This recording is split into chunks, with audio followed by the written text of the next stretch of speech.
मंजिल उन्हीं को मिलती है जिनके सपनों में जान होती है। मंजिल उन्हीं को मिलती है जिनके सपनों में जान होती है।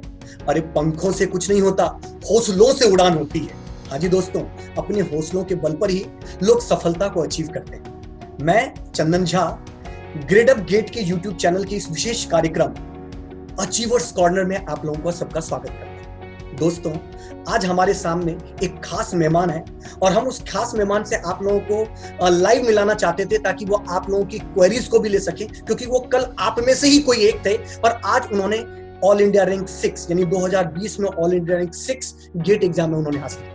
तो वो आपके डाउट को अच्छे तरीके से डिसॉल्व कर सकते थे, पर जैसा कि आपको पता है कि लॉकडाउन की सिचुएशन चल रही है और उनको स्टूडियो में बुलाना ये एक असंभव सा कार्य है इस सिचुएशन में, पर हम आपसे उन्हें मिलाना भी जरूरी समझते थे। इसी वजह से वीडियो कॉन्फ्रेंसिंग के थ्रू हम आपको उनसे मिलाते हैं और उनसे जानने की कोशिश करते हैं कि उन्होंने एक बार नहीं, 2 बार नहीं, 3 बार अच्छी तरीके से रैंक कैसे हासिल करी। दोस्तों, उस विशेष मेहमान का नाम है घनेंद्र सिंह।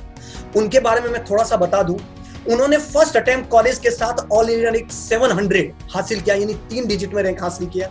उसके बाद ऑल इंडिया रैंक 21 यानी 21 हासिल किया और उसके बाद ऑल इंडिया रैंक 6 इस साल 2020 में हासिल किया। तो दोस्तों, उन्होंने 3 बार अच्छी रैंक हासिल की। इसका मतलब वो सफलता के सूत्र जानते ही थे। उनके भी दिमाग में वही क्वेश्चन आते थे जब वो पढ़ते थे जो आज आपके दिमाग में आ रहे हैं कि गेट टफ है क्या, कैसे पढ़ना चाहिए, मेरा सीनियर जो 5 साल पढ़ रहा उसका आज तक गेट नहीं निकला, राइट, मेरा कैसे निकल सकता। इस तरीके के डाउट उनके दिमाग में भी था। उन्होंने उस डाउट से कैसे जूझा और किस तरीके से उस डाउट को जूझा और मेहनत करनी शुरू करी और उन्होंने वाकई रैंक लाकर ये दुनिया को बता दिया कि इतना टफ एग्जाम नहीं, अगर राइट स्ट्रेटेजी हो, राइट फोकस वे में अगर आप काम करते हो तो हर एक चीज आप अचीव कर सकते हो जो आप सोचते हो। तो दोस्तों, इस वीडियो कॉन्फ्रेंसिंग के थ्रू मैं आपको उनसे मिलाना चाहता हूं घनेंद्र सिंह जी से। घनेंद्र सिंह जी, स्वागत है आपके हमारे इस अचीवर्स कॉर्नर कार्यक्रम में।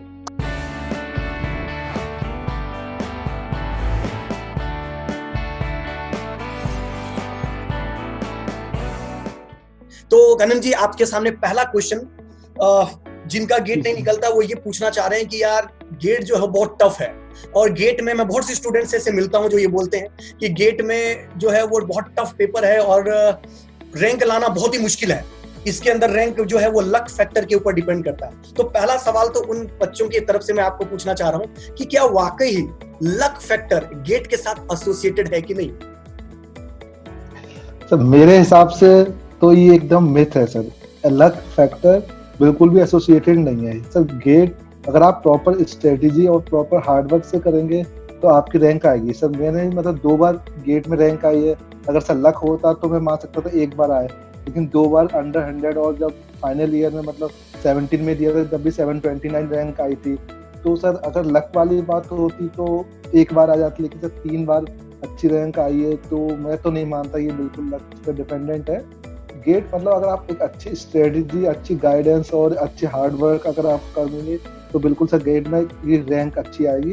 लक आपका लक तो सर एकदम मिथ है, ये बिल्कुल मैं इस चीज को नहीं मानता। बिल्कुल, देखिए दोस्तों, आपके सामने घनेंद्र जी हैं जिन्होंने ऑल इंडिया रैंक 6 इन 2020 इस साल अचीव किया है। तो मेरे ख्याल से एक फैकल्टी से ज्यादा वो एक एज ए स्टूडेंट, आपके दोस्त, आपके भाई की तरफ आपको गाइड कर सकते हैं। और उनके हिसाब से जो वर्ड है वो मैं आपको बता दूं कि जो लोग ये कहते हैं कि GATE is based on luck, उनको बता दिया जाए कि ये एक मिथ है। गेट सिर्फ लक पे डिपेंड नहीं करता है, वो एक हार्ड वर्क और एफर्ट पे डिपेंड करता है। अच्छा घनेंद्र जी, एक और क्वेश्चन मैं आपसे पूछना चाहता हूँ। ये बहुत से ये क्वेश्चन एक्चुअली मेरा नहीं है, ये बहुत से स्टूडेंट है जो मुझसे पूछते हैं, जो मैं आपसे सीधा पूछना चाहता हूँ कि गेट के लिए जो एक IQ लेवल है वो बहुत अच्छा होना चाहिए। एक एवरेज स्टूडेंट है उसका गेट निकालना बहुत ही मुश्किल है, क्योंकि नॉर्मली जो गेट के अंदर अच्छी रैंक आती है वो एक अच्छे कॉलेज से होना जरूरी है, बीटेक उनका, और अच्छे परसेंट होना जरूरी है। क्या ऐसा कुछ है गेट के लिए? आपके कितने CGPA था कॉलेज के टाइम में? सर मेरा जो गेट, जो मैंने बीटेक में खुद CGA 7 पॉइंट है, 8 भी नहीं है सर, 8 से भी कम है। और मैं भी सर कोई IIT और NIT से तो हूँ सर, तो एक मैं भी सर गवर्नमेंट कॉलेज से हूँ, बट IIT NIT से तो नहीं सर। मैं खुद एक एवरेज स्टूडेंट हूँ। इवन सर जो सेकंड ईयर में जो मैंने अपने टाइम में जो कॉलेज में था, तो मेरे सब्जेक्ट्स में सर मोस्टली जो कोर सब्जेक्ट है गेट के, उसमें मेरा C या D ग्रेड था। तो अब लगा लीजिए सर, इसके इवन आफ्टर दैट सर, उसके बाद ही मैं गेट में एक अच्छी रैंक लाया हूँ, तो आप ये तो सर नहीं कह सकते कि मतलब एक एवरेज स्टूडेंट गेट में अच्छी रैंक नहीं ला सकता। तो IQ लेवल आपको बस एक हार्ड वर्क और स्ट्रेटेजी अगर अच्छी है और आप मतलब आपके पास एक अच्छी गाइडेंस है तो आप बिल्कुल आ सकते हैं, मतलब ऐसा। बिल्कुल बिल्कुल बिल्कुल। दोस्तों देखिए, जैसे कि गगन जी हैं और ऑल इंडिया रैंक इनका ऑलरेडी 6 आया हुआ है। हम ये ग्रेड अप की जो टीम है ये एक सेशन करना चाहती थी स्टूडियो में। हम इनका इंटरव्यू बहुत पहले कंडक्ट करवाना चाहते थे, पर हम चाहते थे वो एक प्रॉपर स्टूडियो में हो ताकि वो आप लोगों के जो डाउट हैं वो भी ले सकें, आप लोगों से इंटरेक्ट कर सकें। पर जैसा आपको पता चला है कि ये सिचुएशन को थोड़ा सा लॉकडाउन को बढ़ा दिया गया है, तो हम नहीं चाहते थे कि यार बच्चों का थोड़ा सा मनोबल टूट जाए, इसलिए हम उनके सामने वो बच्चों का इंटरव्यू। और घनन जी, मुझे ऐसा लगता था कि पर्सनली मैं स्टूडेंट को कभी बोलता हूँ ना कि यार तुम फोड़ सकते हो, तो उनको ऐसा लगता है कि यार ये तो ग्रेड अप से जुड़े हुए हैं, ये तो कोर्स के लिए बोलना चाह रहे होंगे। इसलिए मुझे ऐसा लगता था कि अगर मेरा कुछ बोलना बच्चों के ऊपर इतना इंपैक्ट नहीं जाएगा जितना आप एज ए स्टूडेंट बच्चों को गाइड करोगे, बड़े भाई की तरह गाइड करोगे, तो उनके दिमाग में जितना बैठेगा।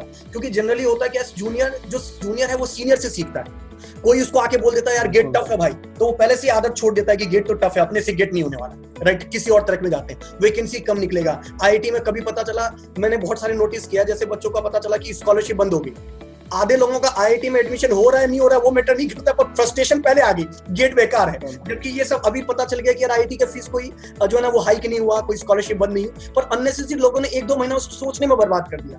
तो इंजीनियर है ना बहुत जल्दी भटक जाता है, कोई भी आके उसको मिसगाइड कर देता है। इसलिए मैं चाहता था कि आप बच्चों को अच्छे तरीके से बता सके, अपने दोस्तों को अच्छे तरीके से गाइड कर सके। एक चीज और मैं बताना चाहता हूँ, आपसे पूछना चाहता हूँ इस ग्रेड अप के माध्यम से, कि देखिए तीन तरीके के स्टूडेंट होते हैं। एक तो स्टूडेंट ऐसे होते हैं जिन्होंने ड्रॉप, मतलब आप देखोगे मुझे 3 तरीके के ऐसे लोग दिखाई देते हैं, बच्चे दिखाई देते हैं। एक जो 2nd ईयर 3rd ईयर में रहता है, मैं सबसे दूसरा जो कॉलेज से जस्ट पास आउट हुए हैं और वो अभी डिसाइडिंग फैक्टर में है कि ड्रॉप करना चाहिए कि नहीं करना चाहिए। और तीसरे बच्चे ऐसे हैं जो 2-3 साल ऑलरेडी ड्रॉप कर चुके हैं और उनको ये नहीं समझ में आ रहा है कि यार मैं 2 साल मैंने बर्बाद कर दिया गेट के लिए, कि यूटिलाइज किया है गेट के लिए, कि आगे मेरा फ्यूचर क्या होगा। तो मैं आपके थ्रू उन बच्चों के क्वेश्चन का आंसर देना चाहूंगा। सबसे पहले हम उस बच्चों को उठाते हैं जो बच्चे 2nd ईयर और 3rd ईयर। मेरा पहला क्वेश्चन ये है गगन जी कि सबसे राइट टाइम कौन सा होता है जिस पर बच्चों को प्रिपरेशन स्टार्ट करनी चाहिए, और आपने कब करी थी? ठीक है सर, तो जो अगर आप कॉलेज गोइंग स्टूडेंट्स हैं जो अभी 2nd ईयर या 3rd ईयर में, तो मेरे हिसाब से अगर आप 3rd ईयर, तो सबसे अच्छा राइट टाइम है कि 3rd ईयर के उनको स्टार्टिंग में आपको प्रिपरेशन स्टार्ट कर देनी है गेट की। और अगर 2nd ईयर में है तो सर ये एक्स्ट्रा बेनिफिट है कि आपके पास कि आपको थोड़ा और एक्स्ट्रा टाइम मिल रहा है आपको प्रिपरेशन के लिए जी। तो जब मेरी खुद प्रिपरेशन सर 3rd ईयर के स्टार्ट में मैंने कर दी थी, अराउंड मेरे को भी 1-1.5 साल प्रिपरेशन के लिए मिला था। तो मैंने खुद, जब मैं बीटेक फाइनल ईयर में था तो मैंने 3rd ईयर में था, तो फर्स्ट 3rd ईयर के स्टार्ट में प्रिपरेशन स्टार्ट करी थी। तो इसके लिए कि ये था कि सब प्रॉपर स्ट्रेटेजी से सबसे पहले तो मैंने एक देखा कि गेट में सिलेबस क्या है, क्योंकि जो हम कॉलेज में जो हम सब्जेक्ट्स पढ़ते हैं गेट में भी वही सब्जेक्ट्स हैं, बट जो सिलेबस है ना तो वो गेट का और कॉलेज अपने एकेडमिक्स का काफ़ी डिफरेंट होता है। काफ़ी चीज़ें ऐसी होती हैं जो गेट के सिलेबस में है भी नहीं, और लेकिन हमारे कॉलेज में जो हम पढ़ते हैं सब्जेक्ट उसमें होती हैं। तो उस चीज़ से बचने के लिए बेटर है कि आप एक सिलेबस देखें और उसके अकॉर्डिंगली आप 3rd ईयर में एक बार प्रिपरेशन स्टार्ट कर दें। तो ऐसे सबसे अच्छा टाइम मेरे हिसाब से आइडियल टाइम 3rd ईयर है, और 2nd ईयर से कर दिया जाए तो एक एक्स्ट्रा बेनिफिट है। इससे तो एक और फायदा गेट की प्रिपरेशन करने का ये होता है कि जो आप कॉलेज में जब आप पढ़ते हैं उसमें भी आपके ग्रेड्स अच्छे आते हैं। जो कॉलेज में आप एकेडमिक्स देते हैं तो आप उसमें भी काफ़ी इम्प्रूव कर सकते हैं।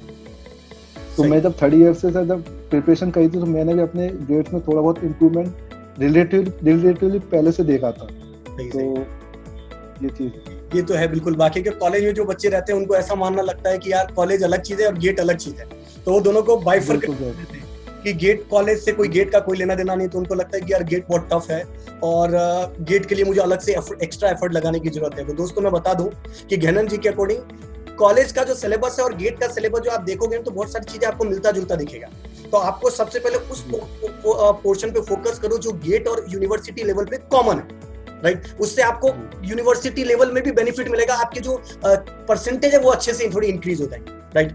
अच्छा, तो दोस्तों के अलावा घनन जी मैं आपसे दूसरा उन स्टूडेंट के लिए जो फाइनल ईयर में है और गेट में इस बार रैंक लेके आए हैं, और रैंक आया मान लीजिए किसी की 4000 रैंक आया, किसी का 5000 रैंक आया, जिसका किसी का सिर्फ कट ऑफ निकला है, किसी का कट ऑफ भी नहीं निकला है, और वो अभी इस दुविधा में पड़े हुए हैं कि मैं गेट को एक बार और अटेम्प्ट दूं कि नहीं दूं, प्रिपरेशन करूं कि नहीं करूं, और अगर मैं प्रिपरेशन करता हूं तो कहीं ऐसा ना हो कि यार मेरा रैंक ही नहीं निकले और मेरा पूरा 1 साल बेकार हो जाए, मेरे पैसे बेकार हो जाए। तो आप उन स्टूडेंट को क्या गाइड करना चाहते हैं कि उनको 1 साल ड्रॉप लेना चाहिए, या फिर किसी स्टूडेंट को कॉलेज मिल रहा है तो कॉलेज एमटेक के लिए, चाहे कोई भी कॉलेज मिल रहा हो, एमटेक के लिए कॉलेज मिल रहा है तो कॉलेज में चला जाना चाहिए, और उसके बाद ड्रॉप मतलब उसके साथ ही प्रिपरेशन कंटिन्यू रहना चाहिए, तब भी रैंक लाया जा सकता है। आप उन स्टूडेंट को क्या गाइड करना चाहते हैं? ठीक है सर मतलब जो इन बच्चों मतलब जो स्टूडेंट्स हैं जो अच्छी रैंक इस बार नहीं ला पाए, बट इन शॉर्ट की मतलब कुछ इतनी ठीक ठाक रैंक है कि कोई ना कोई कॉलेज मिल जाएगा, मतलब एनआईटी मिल सकता है या कोई स्टेट गवर्नमेंट या का आपका कॉलेज मिल सकता है। तो उसके लिए मैं सजेस्ट करूंगा कि आप कॉलेज ज्वाइन कर लें, और कॉलेज के साथ इतना टाइम मिलता है कि आप प्रिपरेशन कंटिन्यू कर सकते हैं। और मान लीजिए किसी का मतलब निकला ही नहीं, मतलब क्वालिफाई नहीं हो पाया, मतलब कॉलेज नहीं मिल रहा, तो उनके लिए और इन दोनों के लिए सर सबसे बड़ी बात है कि सबसे पहली चीज़ सर एनालाइज करना होगा कि मतलब मैं कहाँ गलती कर रहा हूँ। ऐसे एक बार ट्राई और देना है, उससे ट्राई देने से पहले एक बार आपको अपना एनालाइज करना होगा कि मैंने इस बार मेरी रैंक नहीं आई तो मैंने क्या गलतियाँ करी हैं कि मेरी रैंक इस बार नहीं आ पाई। हो सकता है कि आप जो चीज़ पढ़ रहे हो आपने सही से नहीं पढ़ा हो, या हो सकता है कि आपने क्वेश्चंस की प्रैक्टिस नहीं करी हो सकता है कि आपने कुछ सब्जेक्ट स्किप करे हो। तो ये चीज़ आपको जब एनालाइज करेंगे तो आपको थोड़ा आइडिया होगा कि मुझे क्या कमी रही थी, उन कमियों को दूर करना है, उन पर ज़्यादा फोकस करना है, और एक अच्छे से अपना फुल एफर्ट मार के एक दोबारा ट्राई करना है। तो और अगर आप कॉलेज में अगर आप किसी कॉलेज को ज्वाइन कर लेते हो तो उससे फ़ायदा सर थोड़ा ये होगा कि एक आपके पास प्रेशर एक्स्ट्रा प्रेशर क्रिएट नहीं होगा, ताकि आपको लगता रहेगा कि हम कुछ चीज़ें चलती रही हैं और साथ के साथ इतना टाइम मिलता है कि आप प्रिपरेशन कंटिन्यू कर सकते हैं। बिल्कुल। तो जी यही सजेस्ट करूँ। बिल्कुल। देखो दोस्तों, जैसा कि गगन जी ने सजेस्ट किया, देखिए ये आपके सीनियर तो ये आपको अच्छे से ज़्यादा गाइड कर पाएंगे, और इनके अकॉर्डिंग कि अगर कोई कॉलेज मिलता है, मान लीजिए एनआईटी भी मिल रहा है, तो आप उस कॉलेज में जाइए और उस कॉलेज को ड्यूरेशन में आप प्रिपरेशन करिए। आपको ऐसा नहीं कि कॉलेज में 24/7 आपको वर्कलोड इतना दे दिया जाता है कि आप एक्स्ट्रा प्रिपेयर नहीं कर सकते। आप बहुत आसानी से एक्स्ट्रा प्रिपेयर कर सकते हो और आप एग्जाम को फोड़ भी सकते हैं। घनन जी हमारे सामने खुद एक एग्जाम्पल है। लोग बात बोलते हैं कि आईआईटी में एडमिशन करने के बाद प्रिपरेशन करना थोड़ा टफ हो जाता है, आईआईटी वाले बहुत वर्कलोड देते हैं। घनन जी, आपका मास्टर्स भी शायद आईआईटी दिल्ली से? जी सर, आईआईटी दिल्ली से मैंने एमटेक किया है। इतना टाइम दिया जाता था कि गेट की प्रिपरेशन कर सको और मतलब ऐसे ऑल इंडिया रैंक 6 मतलब कि इतिहास ही रच दो, क्या ऐसा मिलता था टाइम?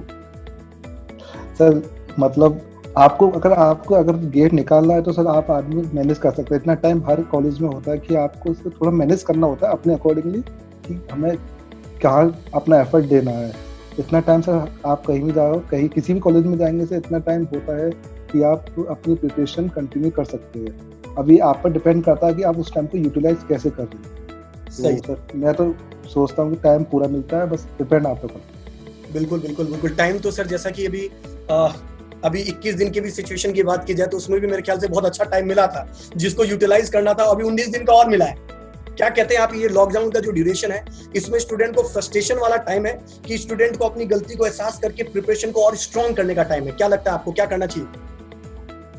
सर मेरे हिसाब से तो जो 21 दिन और ये लॉकडाउन का टाइम ना, जो गेट एस्पिरेंट्स है उनके लिए मतलब एक गोल्डन अपॉर्चुनिटी है सर। इतना खाली टाइम मतलब जो कॉलेज में है, ये वर्क मतलब कोई वर्क भी कर रहा है या फिर मतलब घर पे बैठ के प्रिपरेशन कर रहे हैं, तो इतना खाली टाइम सर कहीं नहीं मिलेगा। आप तो इस टाइम अगर सर आप अगर मान लीजिए 8 से 10 घंटे अगर डेली देते भी अगर 21 दिन पिछले, तो अराउंड आपके पास 180 से लेके 210-220 घंटे मिल जाते हैं 21 दिन में। उसमें आप घंटे के हिसाब से देखा जाए तो 210 घंटे होते हैं 21 दिन में। बिल्कुल पर निकाल सकता था। हाँ, और सर इतने टाइम में आप आराम से 3 सब्जेक्ट कंप्लीट कर सकते थे गेट के।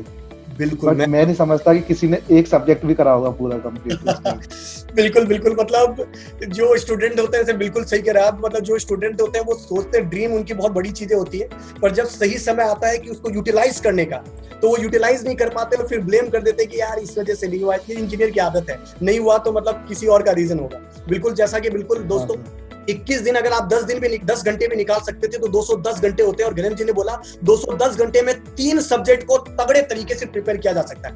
आप लोग खुद एनालाइज करिए कि आपने 3 सब्जेक्ट कंप्लीट किया है, और नहीं किया तो कहां गलती होगी, उसको दूर करिए, क्योंकि गलती को समझना और उसको दूर करने से ही सक्सेस मिलती है। राइट, चलिए ठीक। गणेश जी, एक चीज और मैं बताना चाहता हूं। अब उन स्टूडेंट के लिए आते हैं जो बहुत ज्यादा फ्रस्ट्रेटेड है। 3 साल हो गया सर, नहीं कर पाया सर, मेहनत बहुत करी है और रिजल्ट नहीं आया सर। और उन्होंने 3-3 साल तक मेहनत करी है, वही सब्जेक्ट पढ़ा है जिस सब्जेक्ट आपने पढ़ के ऑल इंडिया 6 लाए हो, वही सब्जेक्ट उन्होंने पढ़ा और 3-3, 4-4 साल तक पढ़ा, तब भी उनकी रैंक नहीं आई। तो आपकी स्ट्रेटजी और उनमें क्या डिफरेंस रहा है? क्या आपकी इस चीज के बताएं, वो कहां पीछे रह गए और किस चीज को उन्होंने फोकस नहीं किया, इसकी वजह से उनकी रैंक नहीं आई? सब मेरे हिसाब से जो मेरा मानना है कि एक गेट में जो अगर आप रैंक नहीं ला पा रहे ना, तो आपकी स्ट्रेटजी या फिर गाइडेंस में थोड़ी आपकी कहीं ना कहीं कमी रह रही है। क्योंकि गेट इतना कोई हार्ड एग्जाम नहीं है कि आप मतलब निकाल ही नहीं सकते, तो कहीं ना कहीं आपकी स्ट्रेटजी और गाइडेंस में, प्लानिंग में कुछ ना कुछ कमी है। सही हो सकता है वही सब्जेक्ट आप हर साल रिपीट कर रहे हो, रादर देन आप नहीं दे रहा, फिर सर आप एक ही सब्जेक्ट के एक्स्ट्रा क्वेश्चन लगा रहे हो कि किसी और दूसरे सब्जेक्ट्स पे लगाने की जगह। अब जैसे सर जो सब्जेक्ट्स हैं, जैसे गेट में आता है कम्युनिकेशन इंजीनियरिंग सब्जेक्ट है, और क्या कहते हैं, हाँ EMFT है, EDC है, तो ये थोड़े अच्छे वेटेज रखते हैं। अगर हम पिछले 4-5 साल के ट्रेंड भी देखा जाए तो जो गेट में इलेक्ट्रॉनिक्स इंजीनियरिंग में से इनका काफी वेटेज रहा है। सिग्नल सिस्टम में से जो FFT DFT वाला पार्ट है वो भी काफी इंपॉर्टेंट पार्ट है। तो हो सकता है सर कहीं ना कहीं आप ये चीजें स्किप कर रहे हो आप, क्योंकि सर हम देखते हैं जैसे गेट में कंट्रोल सिस्टम है और ये इंजीनियरिंग मैथमेटिक्स है, थोड़े इजी सब्जेक्ट हैं रिलेटिवली, तो इस पे ज्यादा फोकस करने की जगह सर हम इन सब्जेक्ट्स पे ज्यादा फोकस करें तो वो ज्यादा बेटर रहेगा। तो मतलब स्ट्रेटजी में आपको इन सब्जेक्ट्स को मतलब इंक्लूड करना पड़ेगा, कहीं ना कहीं आपको स्टडी चेंज करनी पड़ेगी, जो प्रीवियस ईयर का सर ट्रेंड के अकॉर्डिंग ही आपको सर गेट की प्रिपरेशन करनी पड़ेगी।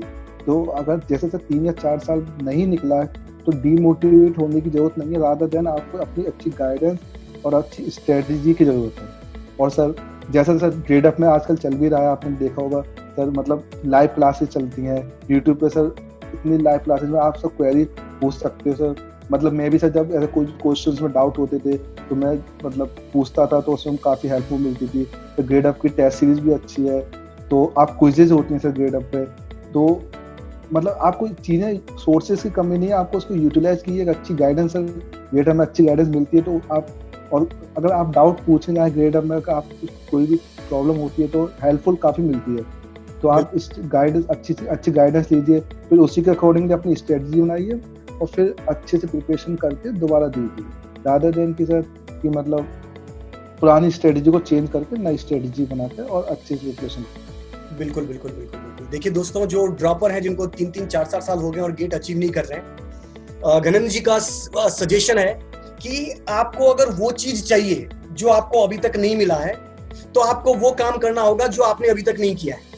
कहने का मतलब इतना है कि आप अगर सेम स्ट्रेटजी को अगर आप फॉलो करते रहते हो तो आपको होता क्या, जैसे मान लीजिए आप कोई सिग्नल पढ़ रहे हैं या कंट्रोल पढ़ रहे हैं, पता चला कंट्रोल में मजा आ रहा है, कंट्रोल पढ़ रहे हैं अगले साल भी, आपको पहले अपनी कमी निकालनी पड़ेगी कि कौन कौन सा ऐसा टॉपिक है जो आपका वीक है, और उस टॉपिक को दूर करना पड़ेगा, रादर देन एक ही चीज को बार बार पढ़ने। और उसके लिए जितनी बार आप क्विजेस अटेंड करेंगे, टेस्ट सीरीज अटेंड करेंगे, उतनी बार आपको बेनिफिट मिलेगा, उतनी बार आपको आपकी गलती का एहसास होगा और अगली बार उस गलती को रिपीट नहीं करना। दिक्कत क्या होती है, हम एक ही गलती को बार बार रिपीट करते हैं। राइट। एक और गणेश जी, मैं आपसे एक और पूछना चाहता हूं, जो बच्चों का नॉर्मल डाउट होता है कि how to remove the silly mistake. Silly मतलब बच्चों का आता बहुत कुछ है, जिसमें मेरे कोई बहुत से बच्चों से मैं मिलता हूँ, एक्स्ट्रा मतलब मुझे ऐसा देख के लगता है कि यार ये 4 देगा पेपर और ये रैंक ला भी सकता है, और लाते भी हैं ऐसे बहुत कुछ, और बहुत सारे बच्चे नहीं भी ले आ पाते, जबकि वो बहुत हार्ड वर्किंग होते हैं और लिटरली मतलब उनकी प्रिपरेशन में कोई कमी नहीं होती, बट उनकी एक आदत होती है सिली मिस्टेक। तो सिली मिस्टेक को आपकी भी अगर ये हैबिट हुई होगी तो आपने उसको कैसे रिमूव किया होगा, और उनके लिए क्या सजेस्ट करते हैं कि उनको कैसे रिमूव करना चाहिए? बिल्कुल सर, तो गेट का एग्जाम का सर जो सबसे ज्यादा जो रैंक में मतलब जो वेरिएशन आता है वो सिली मिस्टेक्स की वजह से आता है। तो मतलब सिली मिस्टेक्स को मेरे साथ भी होती थी और ये सबके साथ होती है। मेरे हिसाब से अराउंड 99% बच्चे जो गेट की प्रिपरेशन करते हैं उनके साथ ये सिली मिस्टेक्स होती ही होती है। तो मैं क्या करता था, जब मेरे साथ सिली मिस्टेक्स होती थी तो मैं उसके लिए टेस्ट सीरीज बहुत देता था जी। और जब ग्रेड अप की टेस्ट सीरीज मैंने ज्वाइन करी थी तो उसकी टेस्ट सीरीज बहुत देता था और उन टेस्ट सीरीज में मैं चेक करता था कि मैं सिली मिस्टेक्स कहाँ कर रहा हूँ, और जो मैं सिली मिस्टेक्स करता था मैं एक कॉपी ले लेता था, हर टेस्ट के बाद मैं एनालाइज करता था अपने टेस्ट, और उस कॉपी पर जितनी भी सिली मिस्टेक्स मैंने करी हैं, मतलब पहले मैं देखता था मैंने कौन कौन से क्वेश्चन गलत किए हैं, फिर चेक करता था इसमें से ऐसे क्वेश्चंस कौन से जो मुझे आते थे मैं तब भी गलत किए, और कुछ ऐसे थे जो मुझे आते ही नहीं थे। तो जो मुझे आते थे और गलत करा तो वो सिली मिस्टेक्स की वजह से ही गलती हो रही है, तो मैं उसको एक कॉपी पर नोट डाउन कर लेता था ताकि ये गलती मैं अगली बार ना करूँ। बिल्कुल, क्योंकि सर जब आपके पास एक बार रिटन में चीजें होती हैं, आप उसको जैसे शाम में एक कॉपी में मैंने नोट कर लिया, और फिर जैसे शाम में कभी फ्री टाइम मिला 5 या 10 मिनट के लिए, तो एक बार देख लिया कि ये चीजें मैं गलती करता हूँ, तो उस वक्त दिमाग में एक रह जाती है कि ये चीजें हमें अगली बार नहीं करनी। तो जितनी ज्यादा टेस्ट ज्यादा आपकी गलतियां पता चलती हैं उतना ही आप उसमें इम्प्रूव करते हो। पर टेस्ट सीरीज को यूटिलाइज करना सबसे ज्यादा जरूरी है, क्योंकि टेस्ट देने से कुछ नहीं होता, उसको एनालाइज करके अपनी गलतियां दूर करने से ही आपकी रैंक इम्प्रूव होती है। बिल्कुल सही बात है। देखिए दोस्त, ये जो आपने जो घनम जी आपने जो मुझे बताया है, दोस्तों मैं बता दूं, ये मुझे 2 जगह से सोर्स में सेम चीज सुनने को मिला है। एक पिछले साल का ऑल इंडिया रैंक 2nd थी, मैंने उनसे भी बात करी थी और उन्होंने मुझे सेम चीज सजेस्ट किया था कि सर अधिकतर बच्चे करते क्या है, उनकी जो सिली मिस्टेक होती है वो करते हैं, वो ये सोचते हैं मन में सोचते हैं कि अगली बार रिपीट नहीं करूंगा, और अगली बार फिर रिपीट करते हैं। जब आपके सामने आपकी सिली मिस्टेक लिखी हुई फॉर्म में दिखती है तो वो गलती बार बार रिपीट नहीं होती। इसका मतलब सबसे पहले अगर आप सिली मिस्टेक करते हो वो कोई बड़ी चीज नहीं, वो हर कोई करता है, पर आपको पहले एहसास होना चाहिए कि आप वो गलती कर रहे हो तो किस जगह कर रहे हो, राइट, और किस तरीके की गलती हो रही है। फॉर एग्जाम्पल, अगर आप पाई को रेडियन में कन्वर्ट नहीं कर पा रहे हो, अगर पाई की जगह कितनी बार 180 डिग्री आपको डिग्री में चाहिए और आप रेडियन में लिख रहे हो, गलती ऐसी भी होती है छोटी छोटी सी, तो आपको पता होना, आप लिखोगी मैं पाई और रेडियन में डिफरेंशिएट नहीं कर पाता हूँ, कहाँ गलती होती है, so that in the next time wherever this type of problem occur you remove this type of problem, right? So बेटा जो भी गलती है उसको लिखना जरूरी है, ये ड्रॉपर्स के लिए और जो फाइनल ईयर में भी है, जो प्रिपरेशन कर रहे हैं उनके लिए ये सबसे काम की चीज है, राइट, सबसे काम की चीज है। लास्ट में दोस्त मैं आपसे बस एक चीज और पूछना चाहता हूँ कि किसी भी चीज को अचीव करने के लिए, राइट, मैं बहुत से बच्चों को देखता हूँ मोटिवेट करने के लिए, वो देखते हैं all India rank 1, how to become all India rank 1। So क्या ऐसे वीडियो को देखकर ऑल इंडिया रैंक 1 लाया जा सकता है कि इसके लिए किसी और चीज की जरूरत है? मतलब मोटिवेशन क्या all India, how to become all India rank 1, क्या इससे मोटिवेशन आ जाता है कि कुछ और एक्स्ट्रा चीजें चाहिए होती है हमको इसके अलावा? सर मतलब मेरे हिसाब से तो ये है कि वीडियो देखने मोटिवेशन होने से ये बहुत ही कम परसेंटेज होता है आपकी सक्सेस में। उस चीज को आप ड्रीम देखिए, आप AIR-1 का ड्रीम रखिए, अच्छी बात है, बहुत अच्छी बात है, बट सर उसके ड्रीम के लिए एफर्ट मानना सबसे ज्यादा इम्पोर्टेंट है। कि आप मतलब सिर्फ वीडियो देखने से AIR-1 नहीं आती, उसके लिए एफर्ट मानना मतलब आपको कंसिस्टेंटली उसके लिए प्रिपेयर करना, फिर अपनी गलतियों को सुधारना और सही टाइम को अच्छे से यूटिलाइज करना, एक अच्छी स्ट्रेटजी बनाना, एक अच्छी गाइडेंस लेना और एक अच्छी प्लानिंग करना, वो ज़्यादा इम्पोर्टेंट है। अगर आपको AIR-1 ना, खाली वीडियो देखने से, सक्सेस स्टोरीज पढ़ने से तो चीज़ें मतलब आपको रैंक 1 नहीं आ सकती, आपके ड्रीम मोटिवेशन। हाँ, तो मतलब आपको एक सेल्फ जी सर, तो वही चीज़ है सर। बिल्कुल बिल्कुल बिल्कुल। देखो दोस्तों, ये सब वीडियो देखना एक जब जरूरी है जब आपको अंदर से मोटिवेशन मिले, और मेरे ख्याल से जब ड्रीम आपने सोचा है कि आपको गेट निकालना, तो टारगेट आपका है, आपको इंटरनली इतना मोटिवेशन होना चाहिए कि एक्सटर्नल मोटिवेशन की जरूरत ही नहीं। और जब इंटरनल मोटिवेशन, क्योंकि कोई एक दिन की जर्नी नहीं, ये 365 डेज की जर्नी, तो एक्सटर्नल मोटिवेशन से कब तक आप मोटिवेट होते रहोगे बेटा? जब तक अंदर आग नहीं लगेगी तब तक तो बाहर कैसे आग लगाओगे? तो अंदर थोड़ी सी चिंगारी जलनी चाहिए और कुछ करने की, कल कुछ कर गुजरने की हिम्मत रखनी चाहिए, राइट। और जैसा कि सर ने बताया आपको, घनम सिंह जी ने, और ये मैं इसलिए बता रहा हूँ क्योंकि ये वो बंदा आपको गाइड कर रहा है जिसने एक बार नहीं 2 बार अंडर 100 रैंक लाया और इस बार अंडर 10 ऑल इंडिया रैंक 6 है। ऑल इंडिया रैंक 6 कोई छोटी मोटी नहीं बेटा। इसका मतलब उनकी स्ट्रेटेजी बिल्कुल सही होगी, राइट, डेडिकेशन प्योर होगा और मेहनत करने का तरीका बिल्कुल सही होगा। एक और वीडियो हम सीरीज में लाएंगे जब ये जो लॉकडाउन वाला पीरियड है ये हटेगा, वो आपसे इंटरेक्ट भी करेंगे और मैं चाहूंगा कि आप एक बार आए चैनल पे और इंटरेक्ट करें बच्चों से, ताकि बच्चों को प्रॉपर तरीके से उनके क्वेरीज भी लो। क्योंकि यार मैं अगर डिजॉल्व करूंगा, मैं एज ए टीचर डिजॉल्व करूंगा, बहुत से लोगों को लगता है कि क्या बोल रहे हैं, क्योंकि इनका जमाना अलग था, अब का जमाना अलग है। आप उनके तरीके के लोग, आपने उनके तरीके के कंपटीशन को फाइट किया है, तो आप जितना उनको अच्छे तरीके से गाइड कर सकते हो उतना कोई नहीं कर सकता। राइट। तो हम चाहते हैं कि एक बार ग्रेडअप के बिहाफ पे कि आप चैनल पे आए और बच्चों को अच्छे तरीके से क्वेरीज लें, डाउट क्लियर करें, मेहनत करने के लिए उनको प्रेरित करें, उनको बताएं कि यार ये कोई छोटी मोटी एग्जाम है, कोई इतना बड़ा एग्जाम नहीं है जितना मार्केट में हवा बना हुआ है, इजी वे में इसको फोड़ा जा सकता है, राइट। एक चीज और मैं बता दूं दोस्तों, 3 चीजों की रिक्वायरमेंट होती है, राइट टाइम, राइट आपके पास स्ट्रेटजी और राइट गाइडेंस।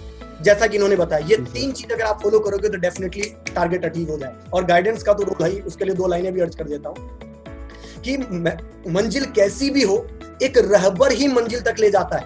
रहबर का मतलब गुरु। एक मंजिल कैसी भी हो, एक रहबर ही मंजिल तक ले जाता है। एक हुनरमंद माली ही बीहड़ में बाग बसाता है। अरे अपने सपने को पूरा करने की हिम्मत होती हर एक में, अपने सपने को पूरा करने की हिम्मत होती हर एक में। खेल तो सारा उसका है जो सपने दिखाता है। तो दोस्त बिल्कुल सपने दिखाया जा रहा है और सपने को देखिए, सपने देखोगे तभी वो साकार होगा, राइट। और फालतू में नहीं पढ़ना कि ऑल इंडिया रैंक 1 जो है वो एलियन ग्रह से आया, मंगल ग्रह से आया, एलियन है वो, तो ना बेटा, वो हमारे बीच से ही है, राइट। नहीं तो लोग बाग ये ऑल इंडिया 6 रैंक आपके सामने बैठे हों और ये बोल रहे कि एग्जाम इजी है, तो एग्जाम इतना टफ भी नहीं, राइट। सो मेरे दोस्तों, धर्म जी बहुत बहुत धन्यवाद आपका। और आपको देख के मुझे लग रहा है कि डेफिनेटली हमारे स्टूडेंट ने बहुत कुछ सीखा होगा और जो हमारे दर्शक है बहुत कुछ सीखेंगे। Once again thank you on the behalf of Gradeup और बहुत बहुत शुक्रिया आपका। Thank you thank you thank you thank you guys. तो दोस्तों मेहनत करिए, डेफिनेटली हर चीज आपके कदमों में। Thank you very much. Prep smart, be safe, go grade.